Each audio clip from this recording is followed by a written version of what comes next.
that right? Yes. Graham, are you there? He seems to be muted. Can you hear me? I hear you now. Okay. And I can see that you see me. There I am in the background. Yes. Nice to see you, Graham. How are you? I'm good. How you doing? I'm doing all right. You know, it's a pleasure and an honor to be able to talk to a comedian whose work doesn't come from the CIA's comedy desk. You know, I've been trying to get on that CIA comedy tour because I hear it pays well, but they just don't seem to want to hire me because I keep saying the same thing JFK said, which is they need to be shattered into 1,000 pieces and scattered into the wind. Yeah, you and Bill Hicks. Yeah. I hope the resemblance ends there, I have to say. So, talk to us about Julian. You and I haven't had a chance to talk before, and I know you've been a very staunch advocate in his behalf, as have I. So it's again a pleasure to be able to join you here today. But what are your thoughts at the moment on what seems to be his imminent seizure by the authorities out of that embassy? Well, it's pretty insane to me. And I mean, something that you touched on a little bit with regard to Alex Jones. There was a handful of actually progressive people that defended him, Jimmy Dore being one of them, Glenn Greenwald, but no one in the mainstream corporate media for sure.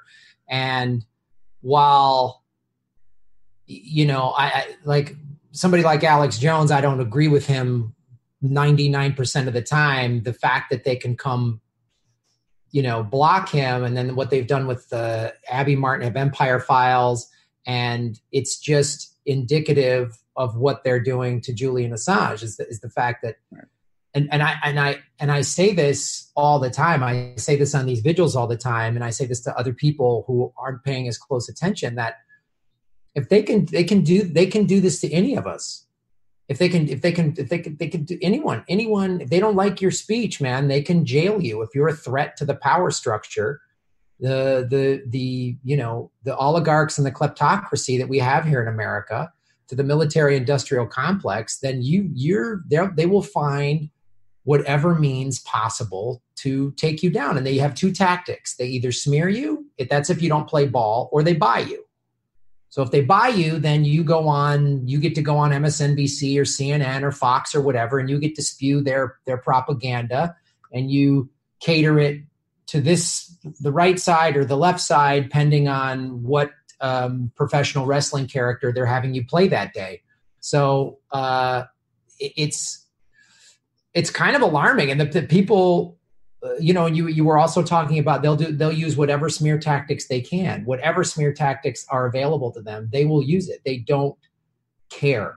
Whatever, you know, and they're monitoring everybody, so they know they have, you know, that they have, and having talked to Susie Dawson about Vault 7, they have the analytics. They know that, there's a rise in people talking about socialism. So now they're going to come back down on it the way they did. And they're going to equate socialism with Soviet era communism and say that those are the same things. And this is the tactic that they use. And once you understand that it is just about their money and their control, and everything else is theater, everything else, like they want us split up as red state, blue state. And definitely. I watch MSNBC, I watch Fox. They want that sort of, it's the same thing as I'm a Yankee fan, I'm a Red Sox fan. They just want us in that capacity because it distracts us from the fact of what they're doing. Julian Assange is a political prisoner. There's no other way to put it. He's a political prisoner just because, I mean, he's kept in a building. He can't see his family. He has no contact with the outside world. Explain to me how that is not solitary confinement. So it's really, and the fact that the team, they've been so successful at keeping everybody in their tribe and their team, then, like you say, they accuse him of rape. So, social media, he is guilty. He's a rapist. And even though he says, I would gladly, when he said, I will gladly stand trial. I'll stand trial, but you just can't extradite me. They wouldn't agree to that. It's like, right. That's an innocent man says that. somebody accused me of something I didn't do, I would absolutely want a trial. Yeah. Well, just as a point of information, those tuning in may be interested to know that there's an absolutely devastating analysis of that whole Swedish case by Celia Farber, a journalist who has a site called Truth Dig. And that, as far as I'm concerned, is the definitive work, absolutely nailing that case. There's nothing to it. There's no evidence for it. It was a political hit job, right? Meant, as you say, to silence him. And all of this, you know, they sort of provide cover for themselves by constantly accusing Russia of being the one that's always silencing critics, killing journalists. I mean, the last I looked, Michael Hastings was a journalist who bought it suspiciously, right? Nobody has said anything. And I want to add, too, that you nailed it when you noted that what they want above all is to keep us divided, right? The strategy of divide and conquer, it is an imperial strategy that goes back to the Romans. The British were very good at it. The British taught our CIA the key assassinations of the 60s, Jack Kennedy, Malcolm, Martin Luther King, and Bobby Kennedy, all four of them had recently turned in a more inclusive direction toward a more radical politics, actually uniting the country, right? Oh. So let me just very quickly say they were well past the point of being bribed, and they were well past the point of being slandered.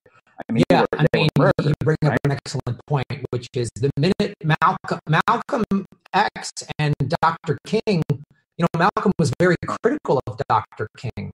And then when Malcolm X, if you read the autobiography, you know, when the last chap, Muslims of all different ethnicities and races together, he started to come, him and Dr. King started to kind of come more together. Dr. King, and of course executed. When Bobby Kennedy started to realize, you know, he started to just do whatever you got to do to win, you know, win. And Bobby Kennedy started to realize this isn't right. The speeches of Bobby Kennedy and all those speeches from Dr. King, where he's talking about socialism, where he's talking about why are we spending money in Vietnam when we could be helping, there's poor people here in America. And Bobby Kennedy was starting to realize that. It's not a coincidence that then they were all executed. That's absolutely right. That's what our masters absolutely don't want. And as you note, I think we're living in a moment of unprecedented division, right? I think Trump is a gift from God, or a gift from our oligarchs at any rate, because he violently, but also of making, and I know you'll appreciate this, of moving countless liberals and progressives to regard the CIA and the FBI as our saviors, as our heroes. I hear this. I feel like evidently not. They don't know. I mean, they don't know the history from 2 years ago when they were screaming at the, you know, when Comey reopened up the investigation against Hillary. Right. They hated the FBI. Now they love the FBI. Like it's on the left are calling Tulsi Gabbard an Assad apologist because she doesn't want another ridiculous regime change war. She's an Iraq combat vet who has said, I had friends that did change war. She's called an Assad apologist by Howard Dean. I mean, it's like the right goes so far right, and then the Democrats follow them. Like it's that now. The Democratic Party is in favor of war. It's in favor of the FBI. It's in favor of all of these insane things. It's like Susan Sarandon is vilified by the left. How do we even call them the left, right? Is it right? because of identity politics? People think that's left wing. I don't believe it is. I think it's actually right wing because it's fundamentally based on by a falsehood, right? I mean, that's closer to Hitler than it is to Marx, as far as I'm concerned. I mean, it's insane, and I, a lot about Trump I don't like, but a lot of people are getting engaged in politics, and I think, the protests we're seeing and the strikes and everything. Hello. Okay, I'm back. I'm back in because the train's breaking up. Okay, well, you're welcome to join us. So I think the fact that more people are getting involved, I'm hoping that that's the thing that is going to wake Americans up. There's a famous picture that started circulating after the first Women's March that said if Hillary would have won, we'd be at brunch right now. And I was like, so many people won, but that's so indicative. Obama was, putting Chelsea Manning and Edward Snowden and Julian Assange, ostensibly behind bars in matter of speaking. So I'm hoping more people wake up. I'm hoping more people realize that, the identity politics just really gets in the way of anybody hearing any truth, and I would like to see it. I'd like to be you're supporting the Wall Street, and you're supporting the corporate state from imprisoning people like Julian Assange. The thing is, he's a Soviet spy. All he's done is taken information that whistleblowers gave him and put it out. How that makes him some sort of Putin puppet. Well, he's obviously not, but it is useful to cast him that way, not only to silence an important dissident voice and a genuine journalist, but also to feed the war propaganda narrative against Russia. It all works through your hope that people will wake up. But while they're fixating on which pronoun to use to refer to your own gender and stuff like that, the war machine is out of control, right? Economic inequality is more egregious than it's ever been. And then there's a whole litany of other horrors that we really definitely have to deal with. And the only way to do it is for us to talk to each other, right? Is to discover we the people, right? How do we do that? That's a good question, I'm wondering, are there, this may be a naive question, but are there some political conservatives who have joined us in support of Julian's? I've talked to some even on this vigil a couple months ago, and that's the thing that is so amazing to me is everyone's starting to kind of realize, that this connects everybody. I mean, and I think people have to look at the bigger issue here, which is the war machine will say and do whatever it has to do to keep going. And every time they tell us they can't afford, Medicare for all, college tuition, $1 a year to spend on war. We have $1 trillion. We outspend the next 7 countries combined. What I try to do is, I'm very left-leaning in many of my views, and I live in Los Angeles where there's a lot of neoliberals running around here. I try to wake them up to the fact, that Goldman Sachs has been in every presidential cabinet since Reagan. So just know that's who's, and I many people are unhappy with what Trump that first put some of these laws in place. So this idea that one party is better or worse than the other is sort of, the healthcare industry gives to both parties equally, and both parties, support the war machine. They vote for these. And I really want people to try to connect the dots. Yeah. You know, Julian Assange is threatening the war machine.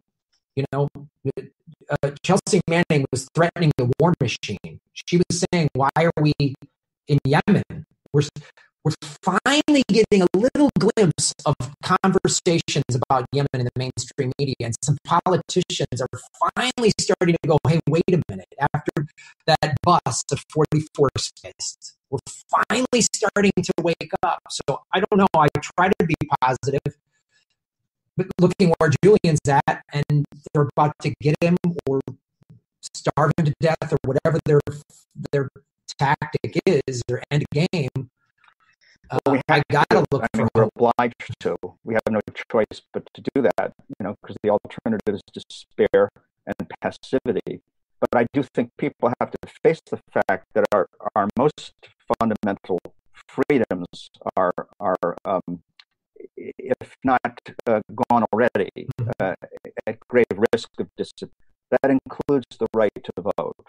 And I no longer laugh off the claims of people on the right that there's a move to restrict gun rights. You know, I've been reading around. I was quite interested to see that in 1943, George Orwell wrote a very powerful piece for the Evening Standard, the British newspaper, plays in protecting democracy, right? Now, he wrote this in anticipation of a possible invasion of Britain by the Nazis. And he made the point that, you know, that gun on the wall of the farmer, that gun on the wall of the working man's apartment is a symbol of, you know, but I mean, I can understand the concern of some principled conservatives with the need to reassert the part that gun rights have played in the history of American democracy, bearing in mind that slave owners protecting their status.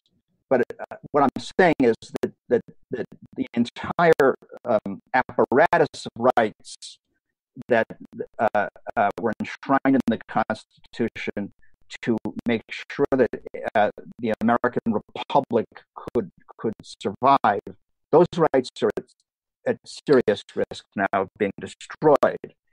And it's because, you know, war serves empire, right?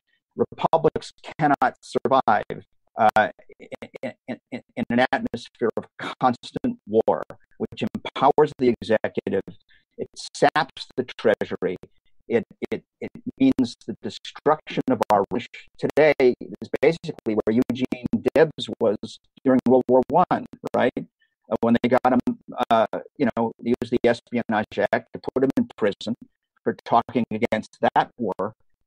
Julian Assange is the Eugene Debs. Yeah, and he got almost 1 million votes from prison in a country that had, I don't know, about 100 some million people in it, 150 million maybe at the time. Exactly. Which is pretty powerful. And I want to say this too, that where I always follow the money, I always follow the profit. And while I don't want to see rights taken away, the gun lobby profits from mass shooting. They sales go up. So I always am like, I don't know that they're so much wanting to protect rights as they want to fill their own bottom line, but we're not here to debate the gun legislation. But I will say that I agree on the sense that wherever there's money to be made is another egregious crime, in my opinion. And that came into place in the 80s, where we always need an enemy or a criminal. So we need a war on crime. We always use that to war on crime. Crime in the streets are unsafe, so we got to build private prisons. We need a war on drugs. Drugs, in my opinion, calls it a disease. Right. So we're not having a war on diabetes. or anything like that. So it's really whenever the bottom line is threatened and the control and power structure is threatened, then that's what they're going to do. I mean, again, going back to Vault 7, to monitor and control the entire planet. That's insanity. And one the thing too, going back to what you were saying about, everyone's like, oh, Russia. All right, let's investigate Russia. But I just want people to know all the elections we have. You know how many democratically elected officials that wouldn't let American business? I mean, Smedley Butler does that book War is a Racket. He talks about that famous speech that was put around on the internet, which was, he said, I was a button man, I was a muscle man for the American corporate interests. Going back to the 1800s on MSNBC, and they said Chris Hedges has a show on RT, which is a Russian-funded network. They always point that out. That's fair. That's a fair thing. Then you know what we should all do? What Chris Hedges should do is go, thank you for having me on MSNBC, which of course is funded by oil. Because that's what I point out to my friends. Who are like, a friend of mine, a very smart guy, said, "Well, Russia, they're listed as a foreign agent," and he goes, "They're funded by Russia." I said, "Oh, watch, ABC, Fox, and I don't care where it is. Look who's buying ad time. That'll tell you who is dictating what can and cannot be said on that channel." Well, we don't. So we don't have a free as one who's been on our team many times, as well as, not so recently, a number of the major American channels. It's only the American channels that make you go through a pre-interview where they basically get what you're going to say to make sure it's okay with them. RT calls and so on, and I've often disagreed with them. I mean, they can handle an argument, which, as I noted before, propaganda outlets don't want arguments. They want assent. They want a choir to sing the same song, basically. And that's abduction by the U.S. government. The media outlets should be screaming at the top of their lungs that a journalist, that a guy that's just putting information out there is in jail. I mean, like they should be, but that's what they do. I mean, they play the game like they always, well, let's play both sides of it. So they always have, Bill Nye or somebody like that is saying climate change, 97% of all scientists, and then, well, let's get the other side of it. And that's how they think they're being fair and balanced, when the reality is, if you had 100 doctors in front of you, 97 of them said that smoking causes lung cancer. And then there's three doctors that said smoking does not. By the tobacco industry, you'd question those three doctors, and you would see how 97% of all doctors are saying climate change is happening. We need to do something about it. But that's the thing with the corporate media in America. They want to push certain agendas. It's amazing how they really want war. I mean, you saw Brian Williams practically laugh himself when he saw those rockets go to Syria a year ago. Well, it's been, I think, the American media has always been basically pro-war, but something really changed with the Gulf War in 1991, when they were all basically functioning as an explicit PR arm of the Pentagon, and from that moment on, it's been pretty much the same, I mean, they never again would they allow the media to get even that critical of the war as they were of the war in Vietnam. Well, also the images. Right? They realized from Vietnam, every night everybody came home in the 60s and 70s and sat around the dinner table and watched American GIs get killed and Vietnamese civilians get killed, and it was graphic and horrifying. Vietnam documentary that's on Netflix. It's very graphic and shows you how awful war is, And so after that, they went, nope, media blackout. And when the Gulf War happened in 90, or what was that, 90 or 91, I think, 91, they boom, and they're just like, they just basically played the Star Spangled Banner and showed how great our rockets were, and they controlled every aspect of the media in the 80s. Yeah. So media outlets used to be independent. You had independent newspapers, you had independent radio and TV channels, and then they started buying it all up, and they run and control everything. And that's where we are now, and that's why it's left to us to foreground Julian's plight, because it's not going to be happening. It's not going to be happening in our liberal press. So I'm getting a signal from Susie that our time is finished. Now it's your talking to you, Graham. Thank you so much. Hope we can do it again soon. Absolutely. Okay. Bye-bye. Bye.